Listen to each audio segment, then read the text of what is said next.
दोस्ती गाना पर से स्ट्राइक हटा दी भैया। अगर भाई के गाना बजता तो बाजे दी, आपके ही नाम हो। सब कोई जानता है कि विजय चौहान चीज क्या है।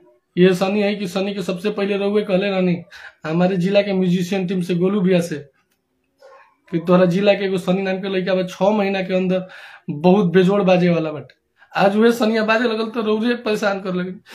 ई रुआ करत तरीके नहीं करत नहीं जान, लेकिन जे भी रुआ के उसका आगे करावत चाहे क्यों करावत, हम सबसे क्षमा चाहते नहीं। दोस्तों बड़ी अपडेट निकल के आ रही है सामने, सनी पांडे का गाना स्ट्राइक मारकर कर दिए विजय चौहान डिलीट। तो क्या है खबर की पूरी जानकारी बताएंगे इसी वीडियो में। उससे पहले अगर हमारे चैनल को सब्सक्राइब नहीं करते वीडियो को दिल से लाइक करके और चैनल को सब्सक्राइब कीजिए। दोस्तों आप लोगों से बता दें, सनी पांडे का तेजी से गाना वायरल हो रहा है, जिस गाने का नाम है हमनी के यार बचपन के है यार। इस गाने को लेकर तेजी से विवाद चल रहा है।